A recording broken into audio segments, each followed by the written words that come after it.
Достар, тіс адам баласының ең көркем, ең әдемі жері, яғни мүшесі болып табылады. Тістің ауырғанын басып, жағымсыз иісін кетіру үшін таңқурай, яғни малина, жалбыз, мята емен немесе жаңғақты бірдей мөлшерде алып, майдалаймыз.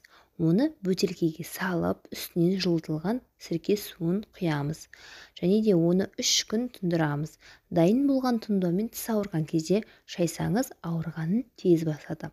Сонымен қатар тістің түбін қатайтып, ауыз қуысындағы жағымсыз иісті кетіреді. Тістің түбін қатайту үшін анардың, яғни гранаттың қабығы пайдалы.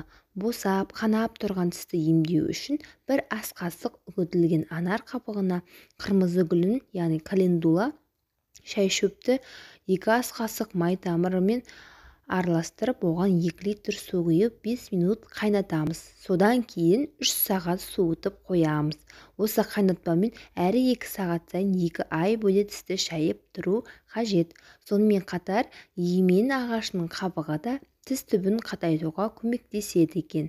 Ол үшін 10 немесе 20 грамм үгітілген емен қабығына 1 стакан су құйып 30 минут баяу отта қайнатамыз.